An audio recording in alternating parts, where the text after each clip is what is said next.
교회를 말할 때 천상교회와 지상교회로 이야기를 합니다. 천상교회는 다른 말로 하면 하나님 나라 교회를 말하는데요, 장차 저와 여러분들이 천국 갈 때 그 천국교회를 우리는 천상교회라고 말을 합니다. 반면에 지상교회는 이 땅에 존재하는 교회를 지상교회라고 말을 합니다. 천상교회는 천국 간 사람들이 있는 곳이기 때문에 더할 나위 문제가 전혀 없습니다. 그러나 지상교회는 많은 문제를 안고 있습니다. 여러분, 우리가 신앙생활하면서 교회의 부정적인 이야기를 듣지 않습니까? 그런데요, 여러분, 그것은 당연합니다. 왜냐하면 전적으로 타락했고 전적으로 부패했던 사람들이 모인 곳이 교회이기 때문에 여러분, 교회는 많은 문제를 가지고 있는 것이 사실입니다.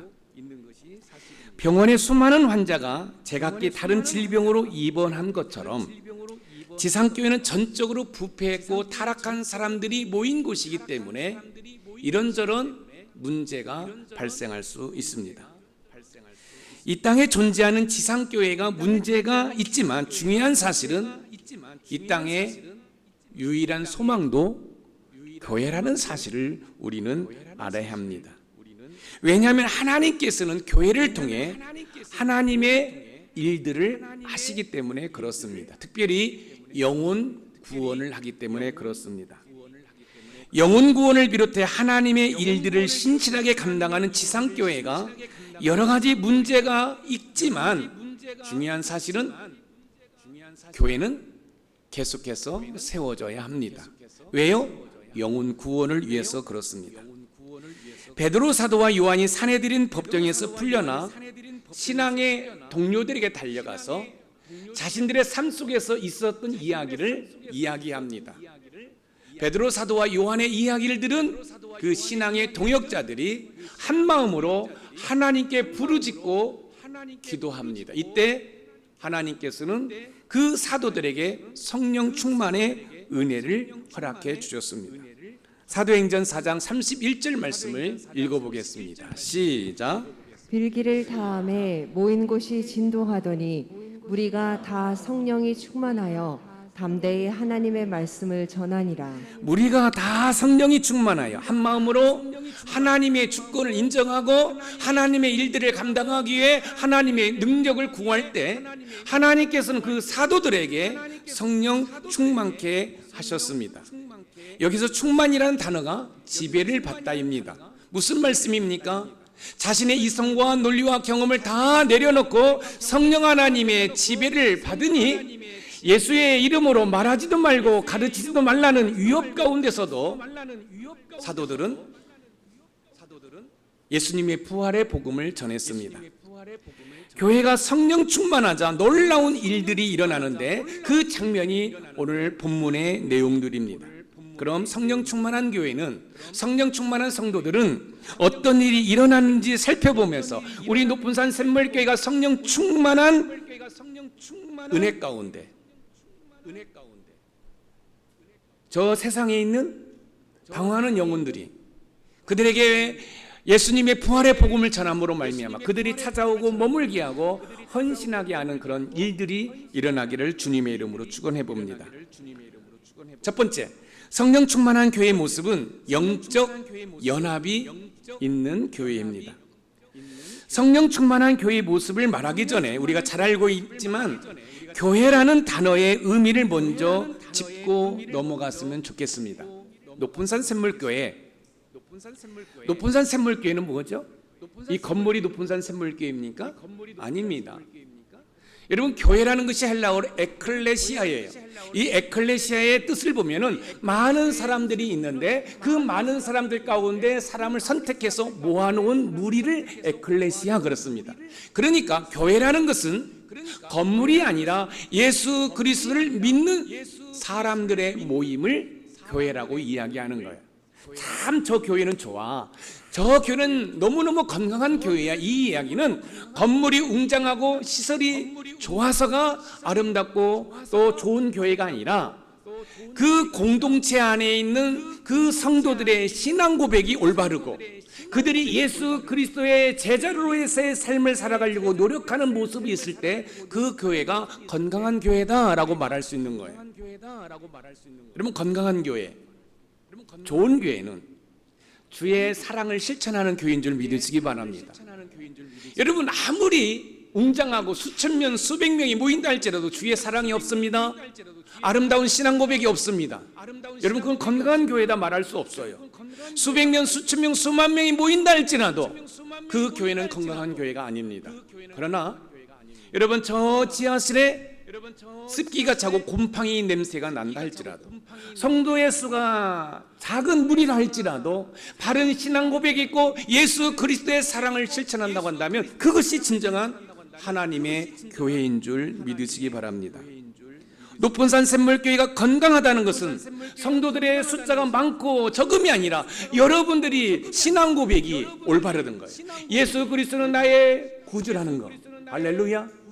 그 구주 되신 그 예수 그리스도가 나를 구원하시기 위해서 십자가에 못 박혀 죽으시고 3일 만에 부활하신 다음에 지금도 하나님의 우편 보좌에서 저와 여러분들을 위해서 중보기도하고 계신다는 사실을 믿는 신앙 고백. 그리고 신앙의 공동체 안에서 주의 사랑을 실천할 뿐만 아니라 가정 공동체, 일처 공동체에서 예수 그리스도의 사랑을 실천하는 성도들이 많은 교회가 건강한 교회, 좋은 교회입니다. 초대교회가 성령 충만하자 제일 먼저 나타난 현상이 뭔지 아세요? 자, 여러분, 초대교회 성도들이 모여서 기도합니다. 부르짖고 기도합니다. 그럴 때 여러분, 하나님께서 그 초대교회 성도들에게 성령 충만케 했어요. 성령 충만케 하자 제일 먼저 일어난 사건이 있습니다. 그게 뭐냐면 공동체의 영적 연합이 이루어졌다는 사실입니다. 오늘 본문 사도행전 4장 32절 말씀을 읽어봅니다. 시작.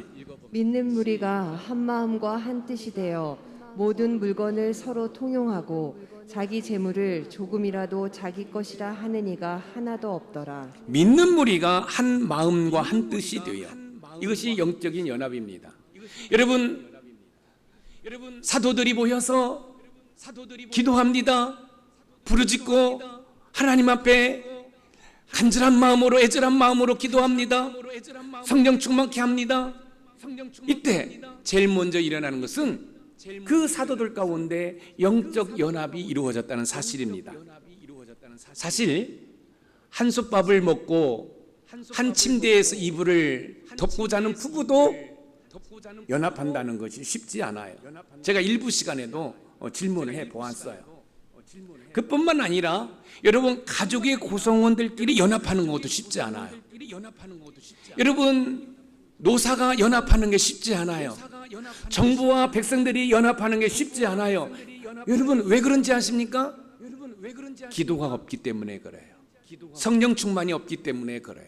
그런데 보십시오. 신앙의 동역자들이 모여서 한 마음으로 하나님께 부르짖고 기도할 때 성령 충만하니까 거기에 영적 연합이 이루어진 거예요.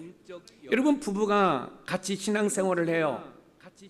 그런데 갈등이 있어요. 다툼이 있어요. 왜 그럴까요? 성령 충만하지 못해서 그래요. 성령 충만하지 못하다는 것은 뭐예요? 열정을 다해 기도하지 않기 때문에 그런 문제가 발생하는 것이에요. 성령 충만하여 한 마음과 한 뜻이 되어 영적 연합이 이루어지니까 어떤 결과가 나타난 줄 아십니까? 물건을 서로 통용하고 재물을 자기 것으로 여기지 않습니다. 물건을 서로 나누는 사건이 두 번 나오는데요. 첫 번째는 베드로 사도가 설교한 사도행전 2장 44절에서 일어났어요. 그러니까 설교를 듣고 물건을 나눴어요. 두 번째는 합심하여 기도한 사도행전 4장 31절에서 나타나요. 그러니까 여러분, 성령 충만해서 물건을 서로 나누는 그 사건은 여러분, 예배가 회복되고 기도가 살아 있을 때에 그런 일이 일어난다는 사실이에요. 할렐루야. 여러분, 부부가 연합하기를 원합니까? 부부가 삶을 나누면서 알콩달콩 살기를 원하십니까? 여러분, 가족의 구성원들이 연합하기를 원합니까? 여러분 삶을 나누길 원하십니까? 비결이 있습니다. 예배가 회복돼야 돼요. 여러분 기도가 뜨거워져야 돼요. 그래서 성령 충만할 때 여러분 나눔이 있음을 여러분 기억하시기 바랍니다. 합심하여 기도한 이후에 성령 충만하자 물건을 서로 나눈 이 아름다운 모습은 강요로 되어진 것이 아닙니다. 성령 충만하여 성도끼리 영적 연합이 이루어지니까 여러분 자발적으로 자신에서 지체들의 물건을 나누고 있습니다. 이런 모습에서 자기 자신만을 생각하는 이기심은 찾아볼 수가 없습니다. 자기 이익이나 자기 유익만을 추구한다면 영적 연합을 이룰 수 없습니다. 요즘 자전거를 타시는 분들이 많이 있는데요, 자전거 바퀴를 통해서 연합의 모습을 생각해 볼 수 있습니다. 자전거 바퀴가 잘 굴러가기 위해서는 타이어를 감싸고 있는 바퀴살이라고 말하는 스포크가 가운데 있는 중심적인 허브와 연결이 돼야 돼요. 여러분, 우리 자전거 바퀴가 지금 스크린에 보이지 않습니까? 근데 이 가운데가 허브라는 거예요. 그리고 여러분, 우리가 흔히 말하는 살, 이 스포크가 이 허브에 연결이 되었을 때, 연합이 되었을 때 이 자전거 바퀴가 잘 돌아간다는 이야기입니다. 교회가 성령 충만하여 영적으로 연합을 이룰 때 지체들에게 필요한 물건을 서로 나눈 아름다운 모습을 엿볼 수 있습니다. 그렇다면 교회가 어떻게 하면 영적 연합을 이루어서 서로 영적인 연합 가운데 필요한 물건을 나눌 수 있을까요? 그 해답을 사도행전 4장 31절에서 찾아볼 수 있는데 다시 한번 읽어보겠습니다. 시작. 빌기를 다음에 모인 곳이 진동하더니 무리가 다 성령이 충만하여 담대히 하나님의 말씀을 전하니라. 성령이 충만하여 성도들의 영적인 연합은 예배와 뜨거운 기도를 통한 성령 충만으로 되어진다는 사실입니다. 성령 충만하자 영적인 연합이 이루어진 거예요. 사랑하는 성도 여러분, 우리가 교회를 다니면서도 가정이 연합이 이루어지지 않고 신앙의 공동체인 이 교회가 연합이 이루어지지 않고 이 남선교가 연합이 이루어지지 않고 여선교가 이루어지지 않고 우리 팀이 연합이 이루어지지 않는 이유는 무엇일까요? 여러분, 성령 충만하지 않기 때문에 그래요. 성령 충만하지 않기 때문에 연합이 이루어지지 않는다는 것은 그 근본 원인이 뭐에 있는 거예요? 기도하지 않기 때문에 그런 거예요. 여러분, 부부가 연합하기를 원합니까? 그래서 정말로 삶을 진정으로 나누기를 원합니까? 그러면 부르짖고 기도하는 거예요. 그래서 부부가 성령 충만하면 부부가 한 몸으로 연합이 이루어지고 또 뭐예요? 삶을 나누게 되는 거죠. 우리의 신앙의 공동체도 마찬가지고 우리의 일터 공동체도 마찬가지예요. 하나님 앞에 간절한 마음으로 애절한 마음으로 기도할 때 성령 충만하게 되고, 성령 충만하면 제일 먼저 일어나는 것이 뭐야? 영적인 연합이라는 거예요. 우리 높은산 샘물교회가 크게 다툼이 없고 이렇게 하나님의 은혜 가운데 올 수 있었던 것은 그나마 그래도 우리가 기도하고 있기 때문에 그런 거예요. 여러분, 코로나 가운데서도 예배를 다 멈췄지 않습니까? 그러나 우리 높은산 샘물교회가 예배는 포기할 수 없다고 생각하고 계속해서 여러분 우리가 예배를 드렸어요. 심지어 금요 성령협회는 찬송을 할 수 없어가지고 여러분 우리가 마스크를 쓰고 또 찬송하면 또 코로나가 전염될 수 있다는 그런 것 때문에 뭐예요? 영상을 통해서 우리가 찬양을 우리가 접했지 않습니까? 그렇지만 예배를 멈추지 않았어요. 우리가 부르짖고 통성으로 기도하지 못했지만은 또 속으로도 기도했어요. 그리고 이제 조금 완화되어서 지금 금요일마다 부르짖고 기도하는 그 이유가 뭐예요? 성령 충만하기 위해서. 성령 충만하면 여러분 우리의 삶의 모든 것들이 연합이 이루어지는 줄 믿으시기 바랍니다. 우리 높은산 샘물과 신앙의 공동체로서 성령 하나님과 세상 속 들어가 힘들게 사는 사람들에게 여러분 하나님의 은혜와 사랑이 흘러가도록 하기 위해서는 우리가 성령 충만해야 돼요. 그런데 그 성령 충만은 뜨겁게 부르짖고 기도할 때 성령 충만할 수 있다는 사실입니다. 세상 속으로 들어가 하나님의 선교에 동참하기 위해서는 우리가 먼저 성령 충만함으로 영적 연합이 이루어져야 됩니다.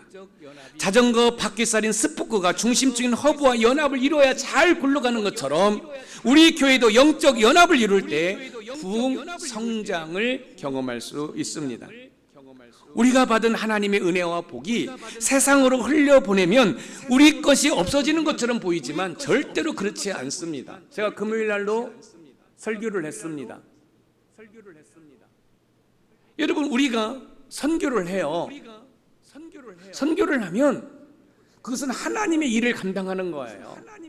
근데 선교를 하는 사람이 문제가 생기잖아요. 그러면 하나님의 선교가 멈추기 때문에 하나님께서는 하나님의 선교를 멈추도록 하지 않기 위해서 은혜와 복을 허락해 줄 수밖에 없는 거예요. 여러분, 우리가 교회를 건축할 때 우리가 어떤 일을 함에 있어서 교회에 어떤 것을 시설을 하기 위해서 우리 것만 하기 위해서 우리가 신앙생활을 하는 것이 아니라 여러분과 제가 받은 은혜가 저 세상으로 흘러가야 된다는 사실이에요. 금요일에 그렇게 설교를 했더니 한 지체가 많은 헌금을 온라인으로 보냈어요. 여러분, 우리가 받은 은혜를 저 세상으로 흘려보내면 우리 것이 없어질 것 같죠? 천만에 그렇지 않습니다. 여러분, 우리가 받은 은혜를 세상으로 흘려보내면 하나님께서는 그 흘려보내는 것을 멈추도록 하지 않기 위해서 계속해서 우리를 채워주시고 공급해 주시는 줄 여러분 믿으시기 바랍니다. 하나님의 이름으로 선한 일이 멈추지 않을 때 하나님께서는 그 선한 일을 계속 추진하기 위해서 저와 여러분에게, 또 우리 높은 산 샘물교회에게 하나님의 은혜와 복을 허락해 주시는 줄 믿으시기 바랍니다. 연합은 교회만 필요한가요? 아니죠. 부부라든지 가족의 구성원들의 연합은 그 무엇보다도 중요하지 않나요? 부부가 연합한다는 것이 쉽다고 말할 수 없는 것이 우리의 현실입니다. 더 나아가 가족의 구성원들이 연합한다는 것이 쉽지 않습니다. 그러나 연합이 쉽지 않은 상황에서 가족이 연합하고 부부가 연합할 수 있는 건 뭡니까? 하나님께 부르짖고 기도함으로 말미암아 성령 충만할 때, 다시 말씀드리면 나의 이성과 논리와 경험을 내려놓고 성령 하나님의 지배를 받을 때, 그래서 성령 하나님 이끄심대로 부부가 살아가고 성령 하나님 이끄신 대로 가족의 구성원들이 살아가고 성령 하나님 이끄신 대로 교회가 운영될 때 하나님의 은혜와 복을 경험하게 되는 줄 믿으시기 바랍니다. 성령 충만한 교회의 모습은 영적 연합이 있는 교회인데, 영적 연합은 뜨거운 기도를 통한 성령 충만함으로 되어진다는 사실을 꼭 기억하시기 바랍니다.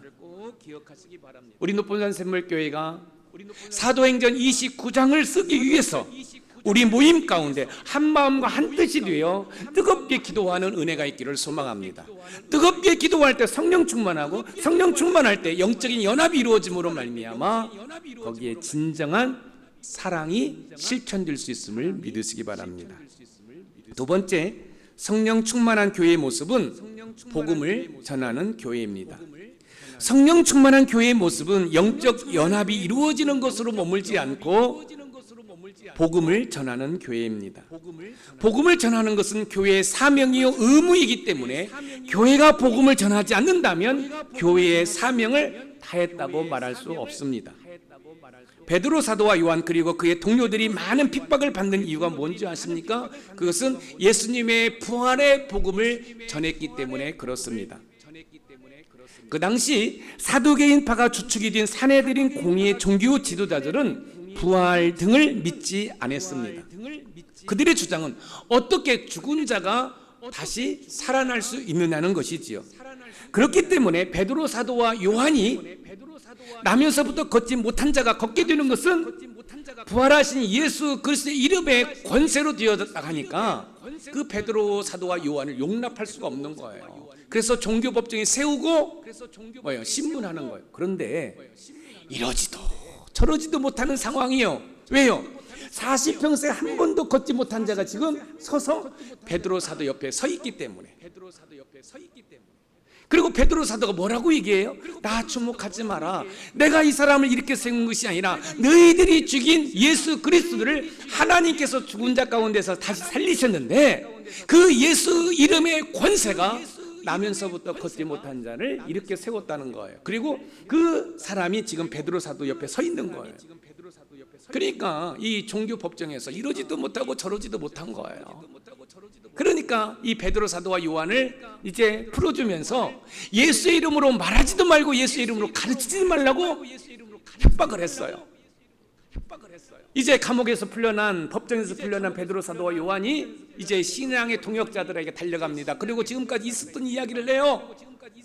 베드로 사도와 요한의 이야기를 들은 그 모든 신앙의 동역자들의 사도들이 한마음이 되어서 하나님께 부르짖고 기도하니까 진동하고 성령이 임한 거예요. 여러분, 성령이 임하면 얼굴이 밝아지고 가슴이 뜨거워지고요, 제일 먼저 일어나는 게 뭔지 아십니까? 영적인 연합이 이루어지고, 영적인 연합으로 머물지 않고 나가서 복음을 전하게 됩니다. 할렐루야. 여러분, 이 사내들은 공예는요 권력이 있습니다. 잘못하면 여러분 그들을 다시 감옥으로 쳐넣을 수도 있고, 여러분 사형시킬 수도 있고, 사나운 맹수의 밥으로 던질 수도 있습니다. 그럼에도 불구하고 사도들은 성령 충만하여 세상으로 나아가 복음을 전했습니다. 여러분, 성령 충만한 교회, 성령 충만한 성도는 복음을 전하는 것입니다. 여러분들이 아무리 직분이 있고 교회에서 아무리 많은 일들을 감당할지라도 여러분들이 복음을 전하지 않는 것은 여러분들은 성령 충만하지 못하기 때문에 그렇습니다. 성령 충만하지 못하다는 것은 여러분들이 기도 생활을 하지 않는다라는 것입니다. 사랑하는 성도 여러분, 여러분을 축복합니다. 여러분, 성령 충만하여 영적인 연합이 이루어지는 가운데 복음을 증거하시는 은혜가 있기를 주님의 이름으로 축원드립니다. 성령 충만한 교회의 모습은 영적으로 연합을 이루어 부활의 복음을 전하는 것입니다. 초대교회는 온갖 위협 가운데서도 부활의 복음을 전하는 사명을 감당했습니다. 핍박 가운데서 이 부활의 복음을 전하면 어떤 일이 일어날까요? 한번 생각해 보세요. 예수의 이름으로 말하지도 말고 예수의 이름으로 가르치지도 말라고 했어요. 그런데 그들이 복음을 전했어요. 그것도 예수 부활의 복음을 전했어요. 그럼 어떤 일이 일어날까요? 여러분 한번 상상해 보세요.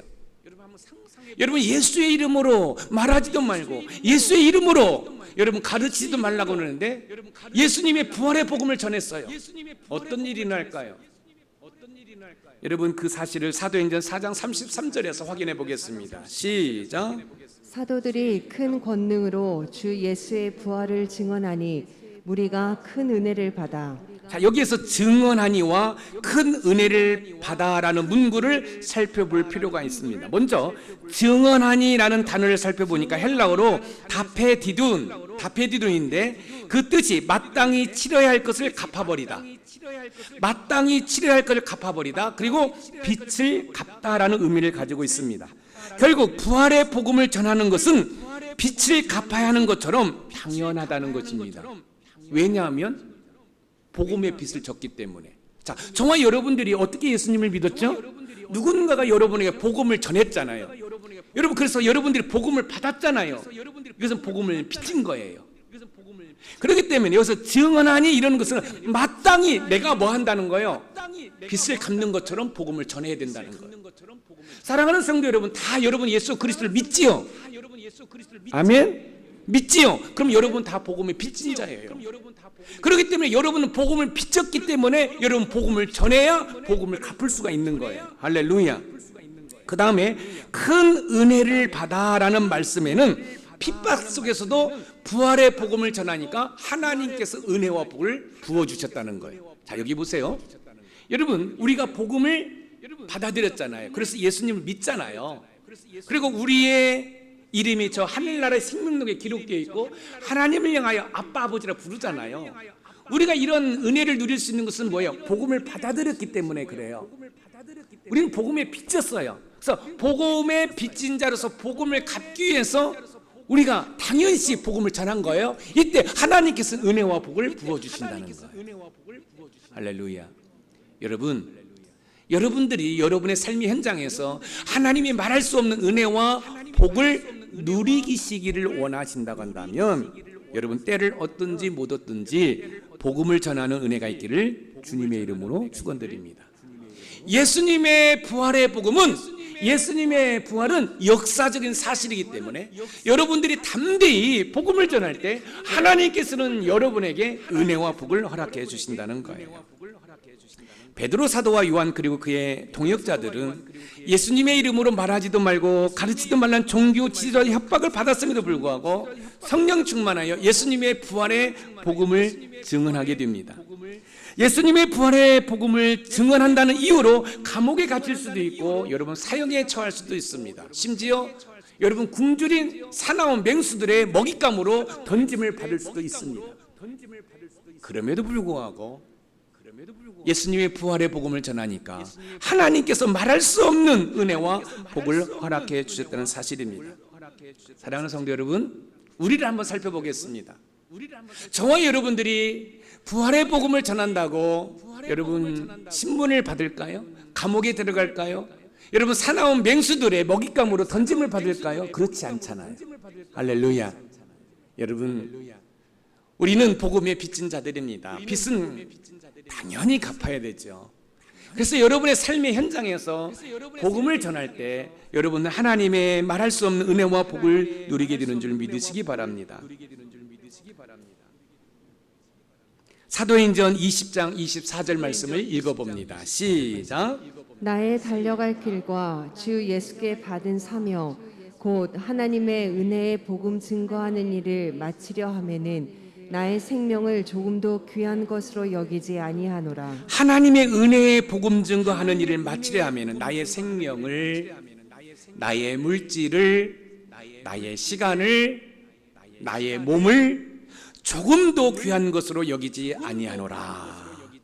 성령 충만한 교회와 성도는요, 영적 연합을 이룬 것으로 머물지 않고, 다시 말씀드리면 우리끼리 잘 먹고 잘 사는 것으로 머물지 않고, 여러분 세상으로 나가서 죽어가는 영혼들에게 복음을 전한다는 말씀입니다. 우리 높은산 샘물교회 가족들도 성령 충만한 가운데, 영적 연합 가운데 여러분 저 세상 사람들에게 복음을 전하는 은혜가 있기를 소망합니다. 그래서 하나님이 말할 수 없는 은혜와 복을 누리시기를 축복합니다. 부활의 복음을 듣고 세상 속으로 들어가 저 사람들에게 복음을 전하는 거죠. 우리가 복음을 들었어요? 그리고 우리만 머물러 있는 게 아니에요. 성령 하나님과 세상 속으로 들어가서 그들에게 복음을 전하는 거예요. 무슨 복음이요? 예수님의 부활의 복음을 전하는 거예요. 그러면은요, 하나님께서 여러분에게 은혜와 복을 주신다는 거예요. 할렐루야.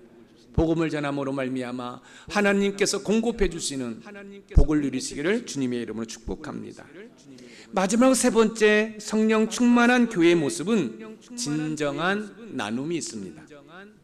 우리 교회에 사명 선언서가 뭔지 아세요? 우리 높은산 샘물교회 사명 선언서. 여기 보세요. 우리 높은산 샘물교회 사명 선언서. 여기 한번 보세요. 여기 프랭크. 사명 선언서 뭐예요? 시작. 두 날개를 통한 훈련과 나눔으로 치유되어 전파하는 교회. 우리 교회 사명서예요. 두 날개를 통한. 두 날개가 뭐예요? 주일 예배와 목장 모임을 말하는 거예요. 훈련, 트레이닝 하죠. 제자 훈련, 신앙 훈련. 나눔, 쉐어링. 우리 열심히 나누고 있죠. 그 다음에 뭐지? 힐링, 치유되어서 뭐 하는 거예요? 전파하는 거예요. 제가 박사 논문을 쓰는데요, 여러분 논문의 한 30%가 우리 교회 이야기를 쓰고 있습니다. 여러분 우리 교회의 이야기, 여러분이 생각할 때 쓸 게 뭐가 있을까 하는데 너무너무 많아요. 여러분 저 사명선언서, 목회 비전, 높은산 샘물교 존재 비유, 그 모든 것들이 제 논문에 지금 들어가고 있습니다. 여러분 훈련과 나눔으로 치유되어 전파하는 교회, 나눔, 쉐어링. 초대교회는 영적인 연합을 통해서 예수님의 부활의 복음을 전할 때 많은 사람들이 큰 은혜를 받았습니다. 그 결과 그들의 삶 가운데 진정한 나눔이 있는데, 오늘 본문 사도행전 4장 34절과 35절을 읽어보겠습니다. 시작. 그 중에 가난한 사람이 없으니 이는 밭과 집 있는 자는 팔아 그 판 것의 값을 가져다가 사도들의 발 앞에 두매 그들이 각 사람의 필요를 따라 나누어 줌이라. 팔아, 가져다가라는 단어에 주의를 기울일 필요가 있습니다. 이 파라라는 단어가 헬라어로 프룬데스인데 계속을 나타내는 동작을 말하고 있어요. 그러니까 밭과 집을 팔아서 사도들이 갖다 주는데 한 번 단위적인 것으로 끝나지 않고 계속해서 밭과 집을 팔아서 사도들에게 갖다 주었다는 거예요. 그리고 가져다가라는 이 단어가 헬라어로 에페론인데 그 뜻이 완결되지 않은 행위를 말하는 미완료 과거시라는 거예요. 그러니까 밭과 집을 팔아가지고 계속해서 계속해서 나눠주고 있다는 이야기입니다. 결국 초대교회 성도들은 계속해서 밭과 집을 팔아서 가난한 지체들에게 나눠주었다는 거예요. 여러분 여기 앞에 한번 보세요. 여러분 한 마음으로 모여서 기도했어요. 그게 성령 충만해요. 성령 충만하니까 일어난 사건이 뭐예요? 영적인 연합이 이루어졌어요. 영적인 연합이 이루어지면서 이제 나가서 복음을 증거하게 됩니다. 그뿐만 아니라 복음을 증거할 때 옆에 있는 지체를 보니까 힘드네? 힘드네? 내 집을 파는 거예요. 내 밭을 파는 거예요. 그래서 사도들한테 갖다 주는 거예요. 그럼 이 사도들이 그 가난한 사람들에게 그걸 나눠주는 거예요. 그런데 그 일이 지금 여러분도 하고 있잖아요. 무슨 말씀이에요? 여러분들이 매주 헌금을 하시잖아요. 매주 헌금을 하시잖아요. 계속 하시잖아요. 함부로 끝나지 않잖아요. 그런데 교회는 그 헌금을 가지고 교회를 운영하고 또 뭐예요? 선교사님들에게 후원하고 또 우리 이웃들에게 이런 일 저런 일들을 감당하고 있잖아요. 이것이 진정한 교회의 모습이라는 사실이에요. 세상 사람들은 어떻게 교회를 바라보냐? 세상 사람들이 어떻게 교회를 오느냐? 그거 다른 거 없습니다. 여러분 믿는 자들이 서로 나누는 관대함과 가난한 사람들을 돌보는 헌신을 통해서 그들이 주께로 인도가 된다는 사실입니다. 이것이야말로 진정한 교회의 모습인 거예요. 사랑하는 성도 여러분, 여러분들이 하나님의 은혜를 받았어요. 그래서 여러분들이 헌금을 했어요. 그런데 그 헌금을 우리 교회 운영하는 데만 쓰지 않고 여러분 우리 이웃들에게 반찬 나눔을 합니다. 집 고쳐주기를 합니다. 여러분 장학금을 줍니다. 이런 일을 합니다. 그러면 세상 사람들이 봅니다. 교회가 이런 일을 하네? 적지 않은 놀라움이 생겨요.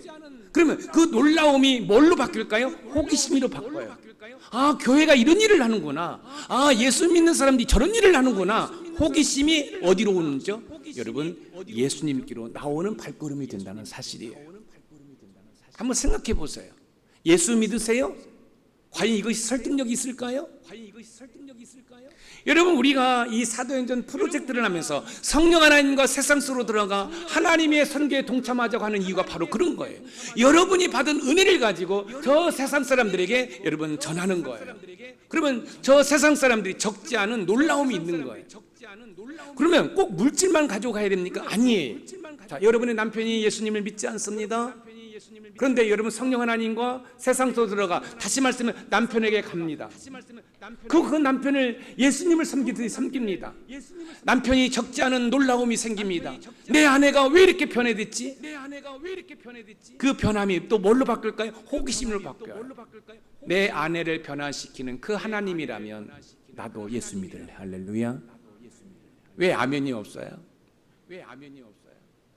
여러분 내가 변하지 않기 때문에 내가 예수로 살지 않기 때문에 여러분 우리가 복음을 전하지 못하고 구원하지 못하는 거예요. 초대교회 성도들은 자신들의 소유를 팔아 사도들에게 갖다 주었고 사도들은 필요에 따라 나누어 주었습니다. 이 모습이 성령 충만한 모습이요 우리 높은 산 샘물교회의 모습이기를 주님의 이름으로 축원드립니다. 제가 이제 이 박사학위에 설문조사를 할 겁니다. 우리 교회의 재정을 몇 %로 저 세상으로 환원시킬 것인가?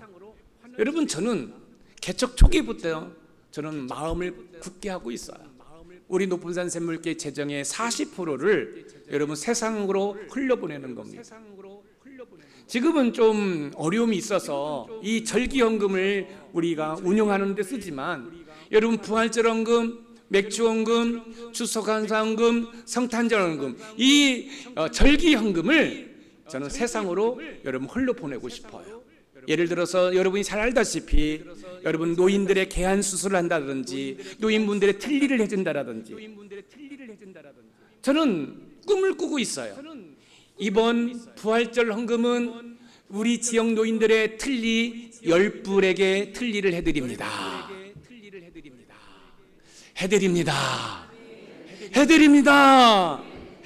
또 맥주감사헌금은 우리 지역 주민들의 이 노인들의 백내장 수술을 한 50분 해드립니다. 여러분 교회가 그렇게 되어야 된다는 사실이에요. 그러기 위해서는 어떻게 해야 돼요? 여러분들이 신앙의 자존심을 걸고 여러분의 사업을 일으키는 은혜가 있기를 소망합니다. 직장에서 여러분 승진하는 은혜가 있기를 소망합니다. 그래서 여러분들이 잘됨으로 말미암아 여러분들이 받은 그 은혜가 저 세상 속으로 흘러가야 된다는 거예요. 우리 학생들도 마찬가지예요. 왜 공부해요? 공부해서 남 주기 위해서 공부하는 거예요. 여러분만 잘 먹고 잘 살기 위해서 공부하는 거 아니에요. 그런 정신 상태로 공부하면 안 돼요. 내가 공부하는 이유는 내가 잘 돼서 그렇지 못한 사람들을 섬기기 위해서 여러분 공부하는 거예요. 언젠가 말씀을 드렸죠. 유대인의 어머니와 한국의 어머니들이 교육열이 뜨겁다는 거예요. 그런데 유대인의 어머니들은 이렇게 얘기한다는 거예요. 뭐라고요? 공부에 남주지. 그런데 우리 한국의 어머니들은 너 잘 되라고 공부하라고 하는 거야. 여러분이 뭐예요? 가치관이 다르잖아요. 너 잘 되라고 공부하라고. 그런데 유대인의 어머니는 남 주기 위해서 공부하라고. 할렐루야. 우리 높은산 샘물의 가족들이 하나님의 은혜와 복을 많이 받아 하나님 앞에 온전히 헌금을 하게 되면 교회가 그 헌금을 가지고 여러분 저 힘들고 어려운 사람들에게 주의 사랑을 전할 수 있는 은혜가 있기를 소망합니다. 그럼 여러분 가운데 이런 이야기 할 거예요. 내가 죽도록 일했는데 왜 그 돈이 세상으로 흘러가야 됩니까? 여러분 그럴 때 하나님은 계속 채워주신다는 사실을 꼭 기억하시기 바랍니다. 자, 무슨 말씀이에요? 여러분 아무리 세상이 힘들고 어려워도요, 여러분 저 미국이라는 나라와 대한민국이라는 나라는 여러분 세계에서 살아남습니다. 그걸 어떻게 알 수 있어요? 제가 설명해 드릴게요. 여러분 세상에서 제일 선교사를 많이 파송한 나라가 어딘 줄 아십니까? 미국이라는 나라입니다. 그리고 대한민국입니다. 여러분 선교사님을 지금 파송해서요, 단독 선교사를 파송하면, 이게 한국 선교사님을 파송하면 적어도 한 달에 300만 원 정도 보냅니다. 그뿐만 아니라 개미군단이 있습니다. 선교사님과 친분이 있는 분들이 계속 또 헌금을 합니다. 그런데 한국 경제가 어려움이 생기면 제일 먼저 끊는 게 뭔지 아세요? 성경금을 끊어버려요. 그러면 우리 대한민국이 지금 선교사를 수천 명을 지금 파송을 했어요. 그런데 대한민국의 경제가 어려우면 뭐부터 교회가 끊겠어요? 선교 헌금부터 끊어요. 그러면 하나님의 일이 중단되죠. 하나님은 그걸 원치 않으시는 거예요. 그렇기 때문에 하나님께서는 선교사를 많이 파송한 나라의 경제를 붙들어 주시는 줄 믿으시기 바랍니다. 이 수준 높은 이야기를 여러분들이 이해를 하셔야 돼요. 우리나라가 잘나고 뭐 삼성이 있고 LG가 있어서 여러분 경제가 부흥하는 줄 아세요? 천만에 만만에 그렇지 않습니다. 하나님의 인도와 하나님의 보호하심이 있기 때문에 그러는 줄 믿으시기 바랍니다. 왜요? 선교사를 후원하기 때문에. 우리 교회도 선교사를 후원하잖아요. 그렇기 때문에 하나님께서 하나님의 선교가 멈추지 않도록 하기 위해서 우리 조국 대한민국에게 복을 주시는 줄 믿으시기 바랍니다. 사도행전을 쓴 의사인 누가는 나눔의 대표적인 한 모델을 보여주고 있는데요. 오늘 본문 사도행전 4장 37절 말씀입니다. 한번 읽어보겠습니다. 시작. 그가 밭이 있음에 팔아 그 값을 가지고 사도들의 발 앞에 두니라. 자, 여기서 그가 누구냐면 바나바라는 사람입니다. 바나바라는 사람이 우리가 조금 전에 읽은 이 말씀의 값을 가지고 해서, 이 값은 헬라어로 토크레마인데 그 뜻은 밭을 판 전부를 말하는 거예요. 우리가 다음 주에 살펴볼 아나니아와 삽비라는 밭을 팔고 일부를 감췄어요. 근데 이 바나바라는 사람은 이 밭을 팔고 전부를 사도 앞에 갖다 놓았다라는 거예요. 그러니까 이 바나바는 신앙의 결단과 함께 순전한 마음으로 자신의 힘을 다하여 구제를 했다는 사실입니다. 여러분 이 바나바의 이름을 보면 참 재미있어요. 위로의 아들이다. 이게 바나바는 위로의 아들. 그러니까 이 바나바는 자기의 밭을 팔아서 가난한 사람을 위로해 주는 사람이라는 거예요. 여러분 이름이 참 중요해요. 위로의 사람이라. 자기의 밭과 자기의 집을 팔아서 여러분 가난한 사람을 위로해 주는, 그게 누구라고? 바나바라는 거예요. 이 바나바의 이름에 여러분의 이름이 기록되기를 주님의 이름으로 축원드립니다. 여러분 여러분의 이름이 기록되는 거예요. 자기의 밭을 팔아서 다른 사람을 위로해 주는 거예요. 다른 사람 위로해 주는 거예요. 저는 금요 성경 집회를 마치고 있는데 제 핸드폰에 띵동. 그래서 딱 보니까 계좌에 선교원금이 들어와 있는 거예요. 그것도 큰 액수가. 참 말씀을 듣고 그 말씀을 실천한다? 여러분 그건 놀라운 일이지요. 저는 그 지체의 사업장을 하나님께서 책임져 주실 것처럼 믿습니다. 왜요? 그 헌신이 사업에 어려움이 있으면 멈추잖아요. 하나님은 하나님의 일이 멈추는 것을 원치 않으셔요. 여러분이 하나님 앞에 헌금하는 거, 여러분의 물질이 새어나가고 나의 호주머니가 텅텅 빈다라고 생각하지 마세요.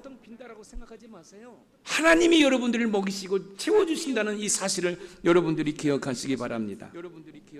우리가 한 가지 기억해야 할 것은 다른 사람을 섬기고 도울 때 내가 직접 하지 않는 거예요. 자, 우리 초대교회를 보면은요, 이 밭과 집을 팔아가지고 사도들에게 갖다 주었습니다. 그러면 그 사도들은 그것을 가난한 자에게 나눠 주었어요. 자, 무슨 말씀이냐면, 자, 우리 주지원 권사님이 우리 김지희 집사님이 예를 들어서 좀 너무너무 힘들어요. 그래서 우리 주지원 권사님이 또 권사님이시고, 그러니까 김지희 집사님에게 금일봉 한 100만 원을 이렇게 드렸다고 해요. 집사님 힘내시고 이걸 가지고 좀 이렇게 생활에 보태 쓰세요. 얼마나 아름다운 모습입니까? 그러면 이 도움을 받은 김지희 집사님은 어떤 생각을 가질까요? 하나님 땡큐합니다 보다도 추지원 권사님이 감사한 거예요. 하나님한테도 감사한 마음이 있겠지만 사람에게 더 감사한 거예요. 그리고 그 추지원 권사님은 또 이런 생각을 갖겠죠. 예를 들어서 어떤 일을 공동체에서 하다가 김지희 집사님이 좀 자기의 의견에 반대되는 일을 해. 그러면 어떤 마음을 가질까요? 내가 저를 도와주는데 지가 나한테 좀 이래? 서로가 안 좋은 거예요. 그럴 때 어떻게 합니까? 여러분, 예를 들어서 최지용 권사님이 김지수 집사님을 돕고 싶으면은 특별헌금 그리고 가로 열고 목사님 발표하지 마세요. 김지수 집사님 위에서 써주세요. 오케이. 그러니까 무슨 말씀이냐면, 제가 청신 신대원 3학년 마지막 학기 등록금을 못 냈습니다. 그래서 복도에 제 이름이 써 있어요. 명색이 청신 신대원 대의원 의장까지 한 사람입니다. 그런데 등록금을 못 낸 거예요. 제 아내가 얼마나 마음이 불편하겠어요. 제가 이렇게 얘기합니다. 여보, 걱정하지 마. 아니, 신대원 3학년 마지막 학기까지 오게 하신 하나님이 등록금이 없어서 졸업 못 시키시겠어? 걱정하지 마. 그리고 저는 열심히 일을 했습니다. 일이라는 것은 제가 사역이지요. 이제 소리엘이라는 복음성 가수를 초청해서 여러분 교회에서 여러분 찬양 콘서트를 했습니다. 그리고 거의 끝날 쯤에 지금 금강교회 김영삼 목사님, 그때 부목사였습니다. 저한테 호주머니에서 봉투를 하나 꺼내주는 거예요. 그러면서 이런 얘기를 하더라고요. 목사님을 사랑하는 분이 목사님의 등록금을 주셨습니다. 땡큐. 뭐 등록금 주셨으니까 뭐 한 20-30만 원 주셨겠지, 이런 생각을 가졌지. 그리고 호주머니에 넣었어요. 그리고 행사가 끝나고 이제 제가 섬기는 교회는 성남시 금강동에 있고 저희 집은 분당 야탑에 있습니다. 저는 이제 운전하면서 제 아내에게 등록금이네 하고 던져줬어요. 제 아내가 봉투를 열고 쉬기 시작합니다. 그리고 아무 말도 안 하지 않습니다. 봤더니 눈물을 찔찔 짜고 있어요. 제가 기억하고 이르기는 그 당시에 등록금이 164만 원이었는데 160만이 들어져 있는 거예요. 하나님이 다른 사람을 통해서 제 등록금을 해결해 주셨어요. 감사할까요? 감사하지 않을까요? 감사하죠. 지금도 감사해요.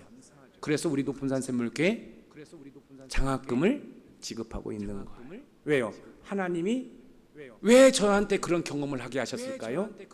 너처럼 힘들게 공부하는 사람이 있을 거야. 그런 사람들을 돌아봐. 그래서 여러분 1년에 수백만 원씩 장학금은 전달하는 일을 하는 거예요. 저는 지금도 그분이 누군지 몰라요. 근데 그분의 장학금으로 인해서 제가 졸업했을 뿐만 아니라 우리 교회에서 장학금을 지급하고 있는 이 사역을 감당하고 있는 것이에요. 사랑하는 성도 여러분, 우리가 이렇게 서로 나눔이 있을 때 그 나눔 가운데 여러분 하나님의 사랑이 우리 가운데 있음을 기억하시기 바랍니다. 우리는 성령 충만한 교회의 모습에 대해서 살펴보았습니다. 기도를 통한 성령 충만함으로 영적 연합을 이루어 복음을 전할 뿐만 아니라 진정한 나눔을 가졌다는 거예요. 자기의 밭을 팔고 자기의 집을 파는데 한 번만 파는 것이 아니라 계속해서 팔면서 여러분 지체들의 도움을 주었다는 거예요. 근데 지금 여러분도 그 일을 하고 있어요. 왜요? 여러분들이 매 주일 예배 드릴 때마다 헌금을 하시잖아요. 쉬지 않고 하시잖아요. 이 헌금이 교회를 운영할 뿐만 아니라 여러분 세상으로 흘러가는 은혜가 있기를 주님의 이름으로 축원드립니다. 바로 우리 높은산 샘물교회이기를 주님의 이름으로 축복합니다. 오늘 말씀이 키워드입니다. 같이 읽어봅니다. 시작. 성령 충만한 교회는 영적 연합을 이루어 복음을 전할 뿐만 아니라 자신의 소유를 팔아 나눔이 있는 교회다. 아멘. 여러분 성령 충만은 저절로 되는 것이 아닙니다. 예배가 회복될 때, 또 기도가 뜨거워질 때 여러분 성령 충만하게 되고, 성령 충만하면 제일 먼저 일어나는 게 뭐냐면 영적 연합입니다. 여러분 여러분의 가정에 다툼이 있습니까? 갈등이 있습니까? 여러분 하나님 앞에 나와서 뜨겁게 기도하시기 바랍니다. 그러면 여러분 영적 연합이 이루어져요. 영적 연합이 이루어지는 것을 머물지 않고 복음을 전합니다. 그뿐만 아니라 여러분 필요를 나누어주는, 할렐루야. 우리 노승일 안수집사님께서 여러분 추리닝을 지금 제공해 주셨어요. 약 140벌이요. 여러분들이 예배를 마치고 교육관 로비에 가면은 여러분 추리닝이 있습니다. 여러분 완전히 완제품은 아니에요. 조금씩 흠은 있어요. 그런데 제가 보니까 너무너무 좋아요. 바로 이런 나눔입니다. 우리 높은산 샘물교회는 반찬 나눔을 동안 집 고쳐주기, 또 이런저런 그런 이웃사랑 실천을 계속해서 할 수 있는 그런 신앙의 아름다운 공동체가 되기를 주님의 이름으로 축복합니다.